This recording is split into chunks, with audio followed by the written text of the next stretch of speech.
તો રાજકોટમાં મીઠાઈમાંથી જીવાત નીકળવાનો આ મામલો, જેમાં વિડીયો વાયરલ થયા બાદ તંત્ર દ્વારા ચેકિંગ હાથ ધરવામાં આવ્યું છે।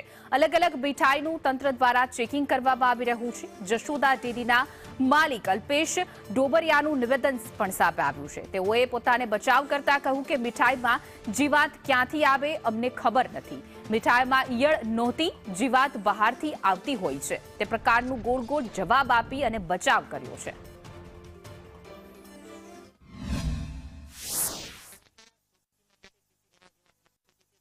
હું તમને સીધા જ દ્રશ્યો બતાવી રહ્યો છું કે સૌરાષ્ટ્ર યુનિવર્સિટીનો જે રોડ છે કે જ્યાં જશોદા યુફ્રેશ નામની જે આ ડેરી છે તેમાં ગઈકાલે એક ગ્રાહક દ્વારા મીઠાઈ લેવામાં આવી હતી અને મીઠાઈનું બોક્સ જ્યારે ઘરે ખોલવામાં આવ્યું ત્યારે તે મીઠાઈમાંથી જીવાત છે તે નીકળી હતી। ત્યારબાદ આરોગ્ય શાખાની ટીમ છે તે અત્યારે અહીં પહોંચી ચૂકી છે અને જે સીલ મારવાની કામગીરી છે તે હાથ ધરવામાં આવી છે। ત્યારે મારી સાથે આરોગ્ય અધિકારી સરવૈયા સાહેબ છે, આપણે તેના સાથે વાત કરીશું। સાહેબ, ગઈકાલે એક વિડીયો વાયરલ થયો હતો કે જેમાં કસ્ટમર છે તેના દ્વારા મીઠાઈ લેવામાં આવી હતી ને એમાંથી ઈયળ અને જીવાત નીકળી હતી। હાજી, અમે જે ગઈકાલે સોશિયલ મીડિયામાં વિડીયો વાયરલ થયો હતો એના અનુસંધાને જે વ્યક્તિએ આપણે આરોગ્ય શાખામાં પણ ફરિયાદ કરેલ છે એ ફરિયાદના અનુસંધાને આપણે પુષ્કરધામ રોડ પર જે જશોદા ડેરી છે તે સ્થળ પર આપણે આવેલ છીએ અને પેલા પ્રાથમિક ચકાસણી એટલે કે મીઠાઈની ફિઝિકલ ચકાસણી કરેલ છે। તેમાં તો અત્યારે તો કઈ વસ્તુ જોવા મળેલ નથી, કારણ કે જે વ્યક્તિએ કાલે જે પાછું પરત આવેલ અહીંયા અને બાકી મીઠાઈ વધેલી 500 ગ્રામ જેવી હશે તેનો નાશ તેને જાતે જ ત્યારે કરી નાખેલ છે। સર, ગઈકાલે જે વિડીયો વાયરલ થયો હતો એ વિડીયોના માધ્યમથી જે આરોગ્યની કામગીરી છે તેના ઉપર પણ શંકા ઉઠી રહી છે કે લોકો એવો કટાક્ષ કરી રહ્યા છે કે આરોગ્યની જે કામગીરી છે તે દેખાડા પૂરતી હોય છે। જી બિલકુલ નહીં, અમે જે દશેરાના કે કોઈ પણ તહેવારો નજીક આવતા હોય તેના અગાઉથી જ અમે સેમ્પલ લેવાના ચાલુ કરી દીધા। ઇવન એપીસીએ ગાંધીનગરથી સૂચના આવી પહેલાં અમે તે વસ્તુનું જેનું કન્ઝપ્શન વધારે થવાનું હોય તેની સેમ્પલ લેતા હોય છે। આપ જાણો છો તે આપણે નવરાત્રિના દશેરાના તહેવાર નજીક આવતા હતા આપણે નવરાત્રિમાં જે મીઠાઈના ફરસાણના સેમ્પલ લેવાનું ચાલુ કરી દીધેલ, જેમાં આપણે દશેરાના અનુસંધાને આશરે 85 જેટલા સેમ્પલો લીધેલા હતા તે સમયે। સર, જે ઈયળ નીકળી છે તો એના ઉપર કઈ પ્રકારની કાર્યવાહી થઈ શકે? અત્યારે જો આપણે ફિઝિકલ ચકાસણીમાં તો કંઈ નથી આવેલું, આમ છતાં આપણે ઈયળ સિવાય પણ કેમિકલ અથવા બીજા કોઈ પણ એડેટ્રેશન એડ કરેલા હોઈ શકે છે। એટલે આપણે અત્યારે FSS એક્ટ હેઠળના નમૂના લઈએ છીએ, એટલે મીઠાઈનો નમૂનો લઈએ છીએ, એ સિવાય આપણે વધારે પનીરનો પણ એક નમૂનો અહીંથી લઈએ છીએ। ચોક્કસ હું તમને દ્રશ્ય બતાવીશ કે આ એ જ જશોદા નામની જે ડેરી છે કે જેમાં ગઈકાલે આ ડેરીનો વિડીયો છે તે વાયરલ થયો હતો। ત્યારે મારી સાથે ડેરીના સંચાલક છે, આપણે તેના સાથે પણ વાત કરીશું। લોકો અત્યારે સોશિયલ મીડિયામાં વિડીયો વાયરલ થયો છે તેના આધારે કહી રહ્યા છે કે રૂપિયા કમાવાની લાલચે વેપારીઓ છે તેવું ભેળસેળ કરતા હોય છે। એટલે ભેળસેળ તો ન કે ભેળસેળ એ અલગ વસ્તુ થઈ ગઈ।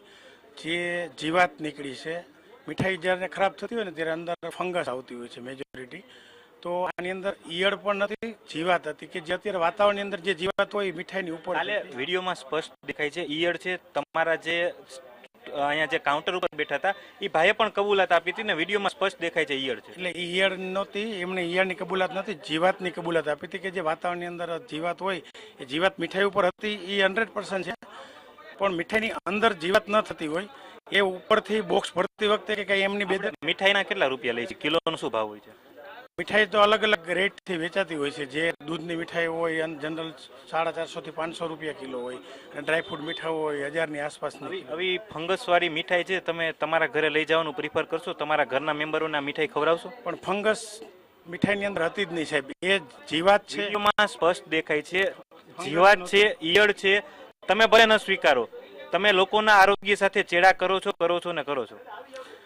જો આટલા કસ્ટમર અમારે ત્યાંથી લઈ જાય છે તો એના ટ્રસ્ટ આરે અમે ક્યારેય ચેડા ન કરતા હોય ને જો ચેડા કરતા હોય તો એ કસ્ટમર બી અત્યારે જાગૃત છે, ન લેવા આવે તો એ વસ્તુ હું તમને કહું સ્પષ્ટ કે જે કસ્ટમરો અહીંયા લઈ જાય છે આટલી મીઠાઈઓ વેચાતી હોય તો મારે ત્યાંની વાત નથી, પણ જનરલ કોઈ પણ મીઠાઈવાળાને ત્યાં મીઠાઈની અંદર જીવાત ન બનતી હોય, ફૂગ બનતી હોય ને ફૂગ નહોતી, જે જીવાત એ ધ્યાન રાખવાની જવાબદારી તમારી છે કે નહીં? કારણ કે કોર્પોરેશનનો નિયમ છે કે તમારે તારીખ મેન્શન કરવી પડે, 5 દિવસ 6 દિવસની લિમિટ હોય છે, તો તમે જો જાળવણી કરતા હોય, દેખરેખ રાખતા હોય તો એમાં જીવાત કે ઈયળ ન થાય ને કાઉન્ટર ઉપર બેઠેલા વ્યક્તિએ પણ વિડીયોમાં કબૂલાત આપેલી છે।